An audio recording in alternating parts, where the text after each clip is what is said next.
Hello and welcome to It's Never Too Late, the podcast where we explore the inspiring journeys of women who have embraced change, achieved remarkable things, and followed their dreams in midlife and beyond. I'm Claire Roberts-Molloy, midlife mindset coach, and in each episode, I'll be speaking with women who prove that age is just a number and it's never too late to chase your dreams and achieve your goals. Today, I'm joined by Sandra Garlick, a certified business growth and visibility strategist, speaker, author, and mentor. Sandra is an accomplished and inspiring speaker and author with almost 30 years of experience in the legal industry. Sandra has become a renowned expert in personal development, leadership, and entrepreneurship. She's a highly sought-after speaker and has given keynote speeches throughout the UK and beyond. She's also the founder of the Women Who Achieves and Solopreneur Awards, which is celebrating its 10-year anniversary this year. In recognition of her contribution to the empowerment of women, Sandra was awarded an MBE in 2020, and I'm delighted she's joining us today.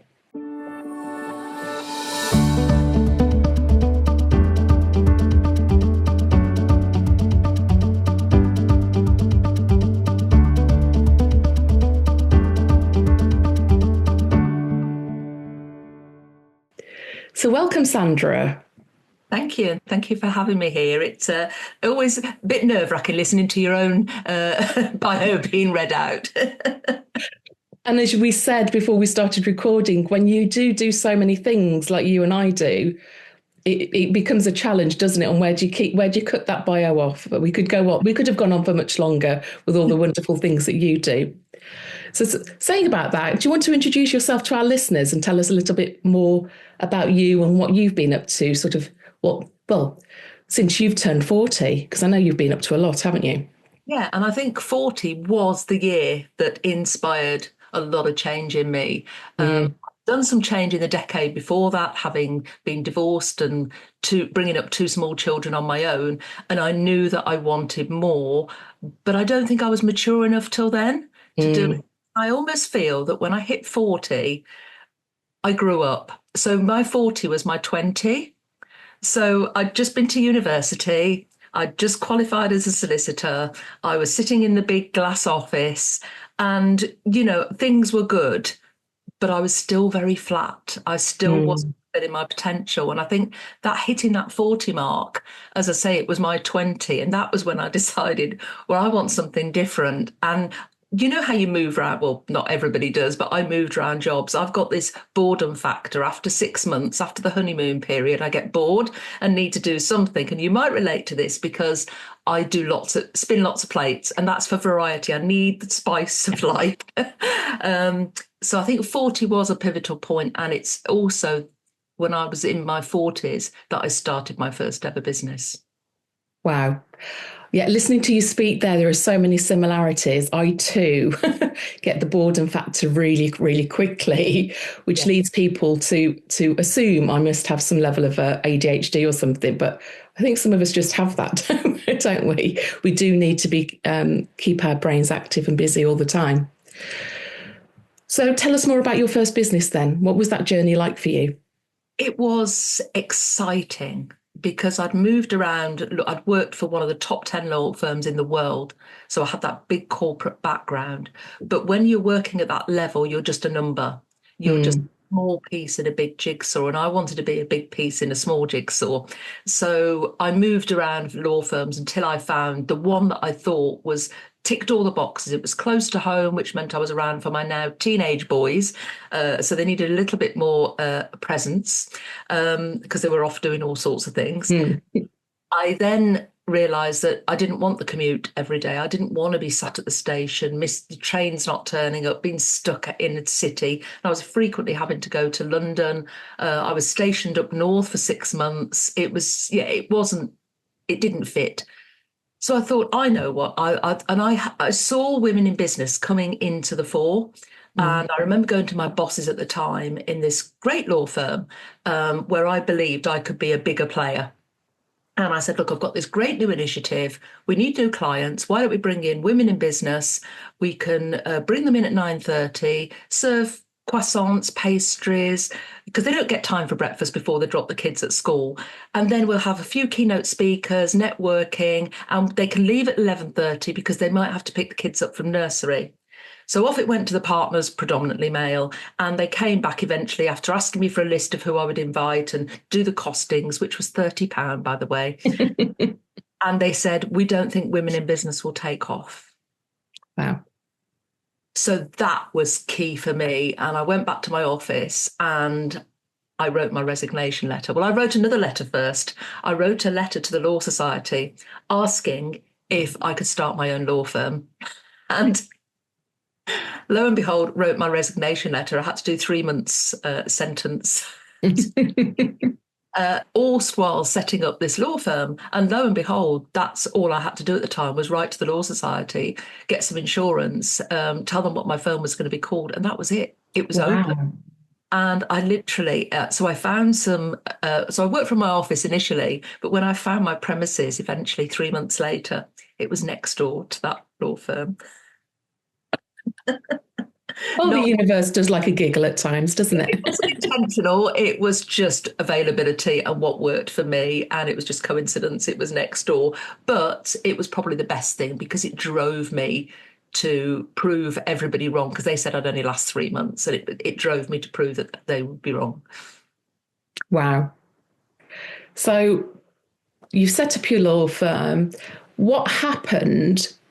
Because obviously you don't practice as a solicitor now. So what happened in terms of, how did Woman Who come about? Tell me about that. A Woman Who actually came about 10 years before I started it.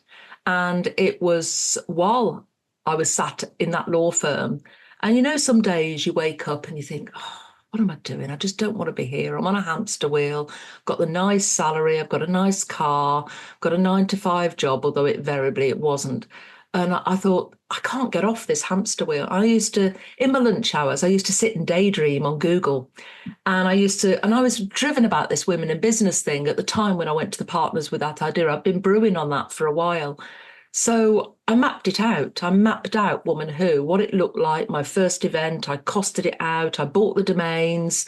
I did everything except take that first step. That first step for me right then as a single mom was too scary.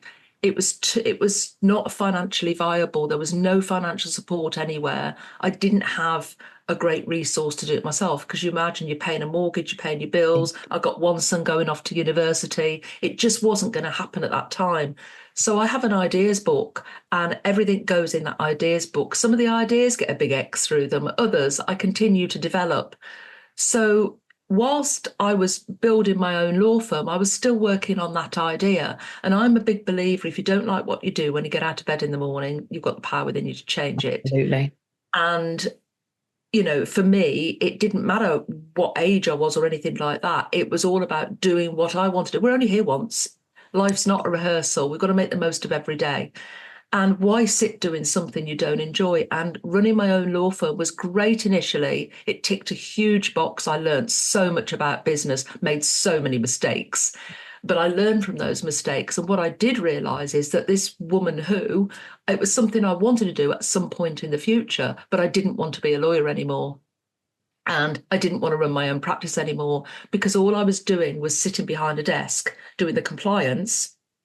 And that wasn't my forte. My forte was standing on stages, speaking, going to networking events, doing the business development, getting the clients in, background in sales and marketing. That was my thing.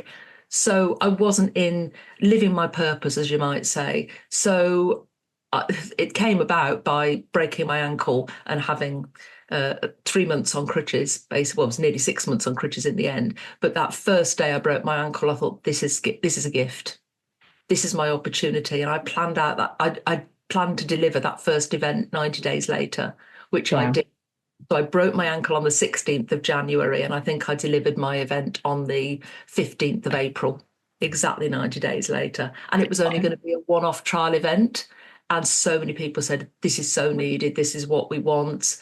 You've got to do more. Come and sit on our task force. Do this, do that. Come to London. It would just snowball from there. And so it's my accidental business, literally, from breaking my ankle and also from the accident of it just materializing into a business from one event. Wow. Wow. Well, it's a shame the partners of the previous law firm didn't listen to your insight. Yeah, it is. A few of them were kicking themselves when they saw that, my business now is essentially serving predominantly women in business. Men are always very welcome at my events. Yeah. My events are open and inclusive. So I never, no barriers there. But yeah, I think a few of them have keeping a close eye on what I've been up to. So, of course, that was 10 years. Well, that was more than 10 years ago, wasn't it now? It wasn't. It was exactly 9 years ago. So, but I'm in my 10th year. So in year 0, you deliver your first event. Yeah. So my 10th anniversary in business is actually at the end of this year. But yeah, it was a long time ago. And who would have thought that broken ankle would lead to that idea jumping out of that book?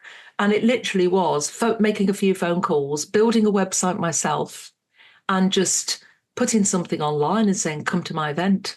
Yeah. Enter yourself for an award and come to my event. Well, sometimes we overcomplicate it, don't we? The steps that we need to take to actually make something happen. We complicate it in our heads because we hold ourselves back due to fear and the uncomfortableness of putting ourselves out there. So this year, 2025, is the 10th anniversary of the Woman Who Awards. How does that feel and what do you have planned? It feels unreal in some respects, because from that one event to be suddenly celebrating the 10th year of that very event, it's changed a lot in that time. I'm constantly innovating. And at the time, there was nothing like it out there. Now, Women in Business Awards are everywhere. Yeah. I'm always trying to stay one step ahead. So, for example, I removed categories from my awards because I felt that quite often women would enter, but almost shoehorn themselves into a category and try and make themselves fit. Why should we make ourselves fit into a label?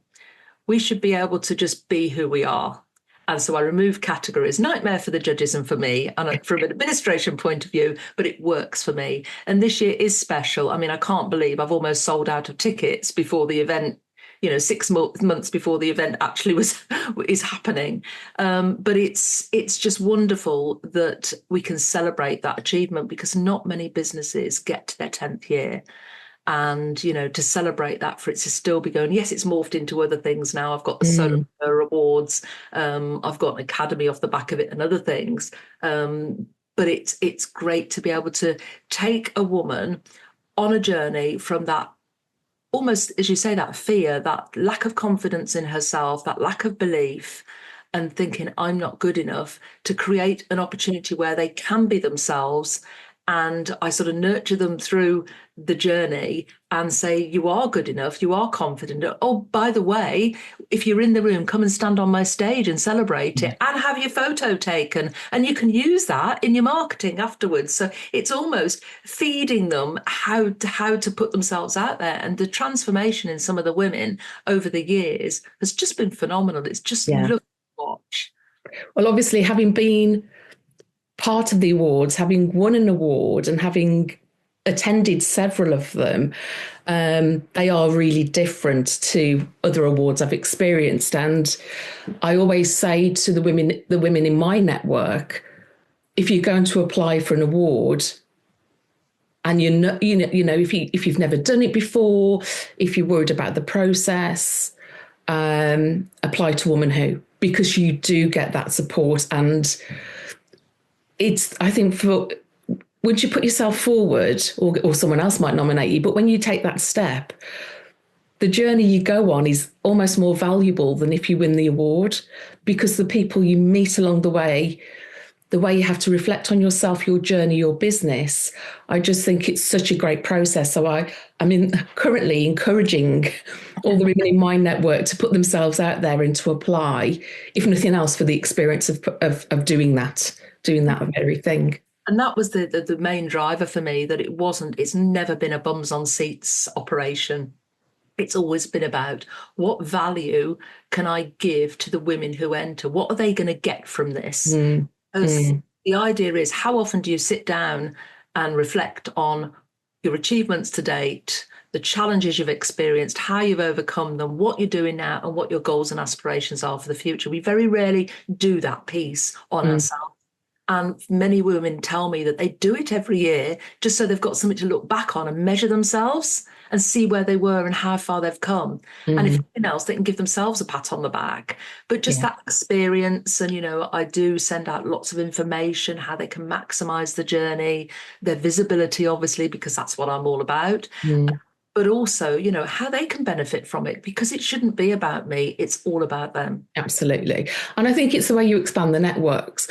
And I think one of the other things that I love about your events is there are women in the room who also have their own networks. Yeah. But it's not about the competition. No, it's all about collaboration. And it's all about that collaboration. It's just that expansion of the network. And as you say, the photo opportunities, getting on the stage, it's all of that. It's just a big day of celebration. So I'm really looking forward to this year to do the procession, bringing my award along to do that procession. Exactly. So, yeah. I want everybody that's won a piece of glass over the last 10 years to bring their glass and take, because it's like winning all over again, because they'll be on the stage, they'll all have their photographs taken, they'll all be on the video. How lovely is that, to sort of get a refresh? Yeah, I can't wait. It is actually my son's birthday that day, so I might have to buy him a ticket and bring him with me. So,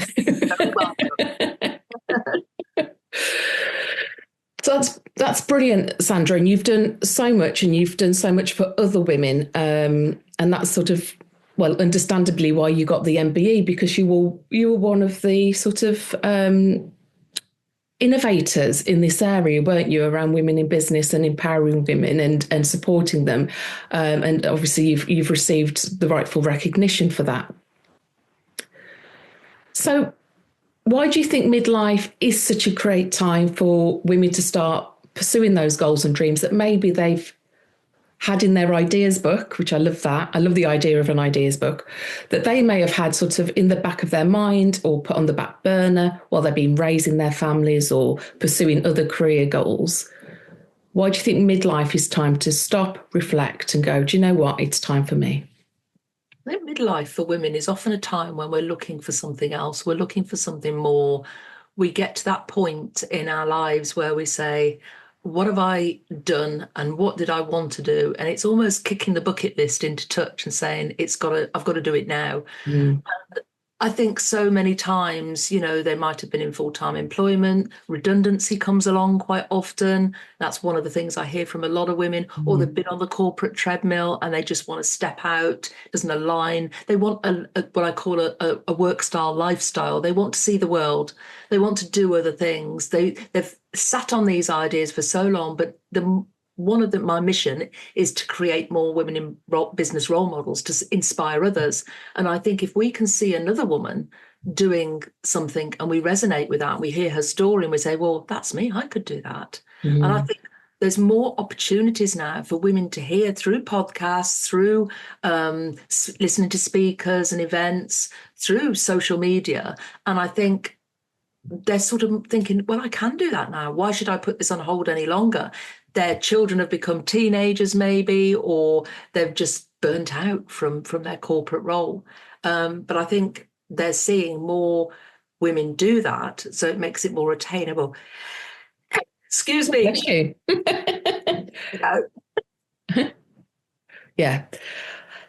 Yeah, absolutely. And it is really important to have those role models, isn't it? And I mean, we could probably talk about all day about some of the role models who sell the big dreams that may not always be realistic for everybody. So I think it's important that there are role models out there telling it as it is. They're saying about the tough times, the challenges. Very few people have these overnight successes. There is usually a story and a journey, and it's about sharing those like you're doing with us here today. But we spoke about some of those dreams and ideas, and I'm quite curious, Sandra, about some of the ideas that you've crossed out in your book. Are you willing to share any? Can you think of Oh, any? there's obviously all sorts of things, developing products that, when you need something, can you think, I wish they made that. And Yeah. I took it down in my ideas book, but I would never, for me, I would never do a product because there's too much involved in it. So I've crossed out some wacky ideas for products over the years. But there's probably ideas I've had for events that I've brainstormed and thought, should I do that for services and things like that? But nothing wacky or nothing Oh. really. Because now I do focus and I still do jot down ideas, and I still capture them and I go back to them and I make sure I do a reflection piece. I work in 90-day cycles. Mm. And so I do a reflection piece for 1 week in every 90-day period. And I go back and I look at my ideas and I think, is that a go or is it not? And I've still got the paper book of those ideas, but I've moved on to technology now. So I do feel like a notebook though. no, I haven't. I've literally I do not own a notebook now. So Oh, wow. Okay, that's interesting. electronic notebook now, remarkable. I'm never going back. Brilliant. So, are there any ideas, dreams, or goals that you haven't yet achieved that are still on your bucket list? I don't have a bucket list anymore. Do you not? I can't say on here what it's called, but it begins with an F. It's an F-it list. Yes. Okay. I believe I do a vision board every quarter and I put things on there that I know are achievable, but maybe a bit of a stretch. So I'll put the goals and aspirations out there, but then I factor a way to do each of them. So they no longer become a bucket list item. They're just there to do. So I always wanted, that was one thing when I was bringing the kids up. My dream was to have £100 cash in my purse and be able to go and buy any food I wanted in Marks and Spencer's. That was my dream then when I was studying like mad. It was my motivation. That's all I wanted to be able to do. I've always got £100 in my purse, not cash now, but I can go into Marks and Spencer's any day of the week and buy exactly what I want. And that's what I do now. It's not a money thing. I have to work for those things. But instead of a bucket list now, I have a shopping list and I write down everything I want that's got a price tag attached. I put the price tag there and then I think, right, how am I going to achieve that? And when am I going to do it? So it becomes constantly, I'm always going to do it. With regards to the business, the ideas are put on that vision board and I make them happen. So I've just recently got trademarks for 2 new ventures that I'm going to be doing this year. I can share it here because by the time the public podcast comes out, it will be all out there. So I've just trademarked Mic Drop. Wow. So I'm running a Mic Drop live event this year, and I'm also publishing Mic Drop, which is a book all about speaking. Brilliant. Wonderful. So when's the book due out? It will be due out in the summer. Okay. Before, no set date yet. Yeah. Before if I can get going on it, but it's written.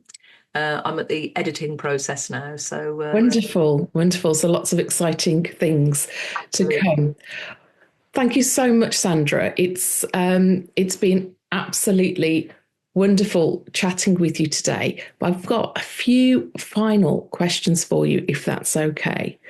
You've spoken about role models, and I know it's really important for you to want to be a role model for women in business yourself, but also to support other people and encourage other people to become those role models as well. But I want to know, who has been your role model to date? It was very hard for me because there were no role models. There were only those celebrities, and I'm not a big celebrity follower. So there were no role models of who I wanted to be. And I listened to a lawyer one time and I was listening to her story and I thought, oh, that's good. At the time, I wanted to be like her. So she was a role model. But my mum, I suppose, she's got dementia now. She's in a care home, but she instilled some great values into me. And she always told me that I could be anything I wanted to be, and I believed her. And if I fell down, she'd say, "Pick yourself up, brush yourself down, go on, you can do it." And so she brought me up around that thought process, and so I believed her. And every time I fell down or something didn't go right, pick myself up, brush myself down, just do the next thing. And I think that has been the best sort of role model for me to follow. There's a lot of things about her I don't like, don't get me wrong, but no one's perfect. that particular thing. And she never owned her own business. She never really worked. She was a housewife.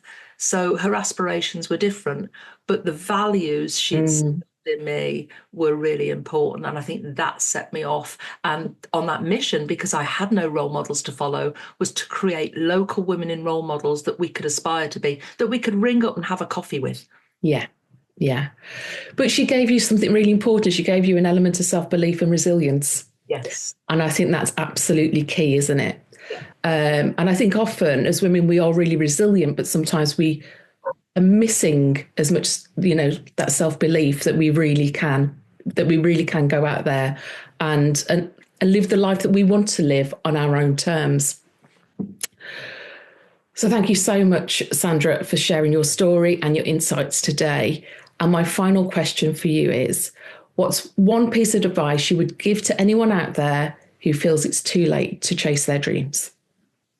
It's never too late. Age is just a number. And who is anyone to put a number on us and tell us we can't do something? You're as old as you feel, and as long as you can. There is no retirement. Look up ikigai, the Japanese word for there is no retirement in Japan. Every day, everybody lives their purpose. And I believe if you're waking up every day and following your purpose, then it doesn't matter what your age is, you can do it. Amazing. What wonderful advice. So to our listeners, I hope you've enjoyed today's conversation. And it's reminded you that no matter where you are in life, it's never too late to follow your passion and achieve your goals. So thank you, Sandra. And until next time, keep believing in yourself and your dreams. Goodbye.